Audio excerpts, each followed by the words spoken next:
Oui. Aujourd'hui, je vais vous parler du shoulder roll. Shoulder roll, là, c'est rien de vraiment fancy, rien vraiment de compliqué. Ça vient d'une dame qui s'appelle Esther Gockley, une dame vraiment fantastique. J'ai eu l'occasion, quelques années, plusieurs années déjà, de faire un séminaire d'un week-end avec elle sur la posture, le positionnement, tout ça, pour remettre les joints dans leur posture naturelle. Puis, outre tout ça, je retiens beaucoup le shoulder roll pour nous aider à placer nos épaules dans leurs joints, dans leur position naturelle. Donc, c'est moi vraiment quelqu'un qui passe beaucoup de temps assis ou devant un ordinateur ou devant n'importe quel device électronique, les épaules ont tendance à rouler vers l'avant tout le temps. Donc, si tu fais un test, tu te regarde où est-ce que tes pouces pointent. Présentement, si tes pouces pointent vers l'intérieur, probablement que tes épaules sont roulées vers l'avant. Donc, premier réflexe, tu as déjà entendu probablement tes parents te dire « Tiens-toi à droite ». Donc, qu'est-ce qu'on fait dans ce temps-là?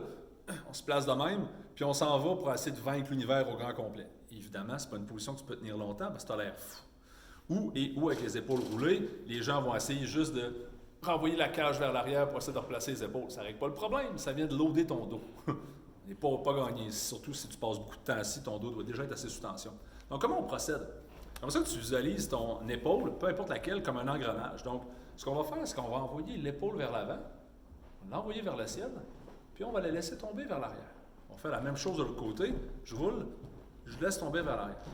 Dans cette position-là, si tout va bien, si ton épaule est vraiment en place, tes pouces maintenant devraient faire face vers l'avant.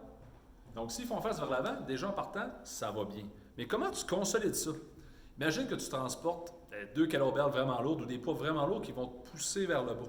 Donc, cette contraction-là que tu devrais sentir ton pec majeur s'engager, puis si tu es chanceux, tu devrais sentir ton grand rond s'engager en arrière. Eux autres, ils vont faire office de serre pour venir garder le joint, l'épaule en place, pour qu'après ça, tu puisses travailler.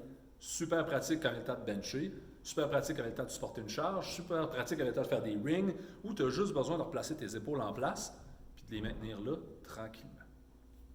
Pourquoi je vous parle de ça aujourd'hui? Juste pour vous donner une astuce que vous pouvez utiliser dans la vie de tous les jours. Quand tu sens que ta posture est vraiment mauvaise, bien, tu peux la rééduquer tranquillement en sollicitant les bonnes structures, les bons muscles, et en mettant le joint en place, puis en mettant un petit peu de tension musculaire. Combien de tension?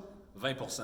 Trop, tu as juste l'air de quelqu'un qui flexe son pec. Ça dépend à quel endroit tu te tiens, mais dans la vie de tous les jours, tu vas être identifié comme quelqu'un de bizarre.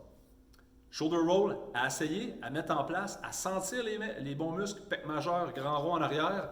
Si tu as ça, tu es en bonne place, tu es en route pour avoir des épaules de feu.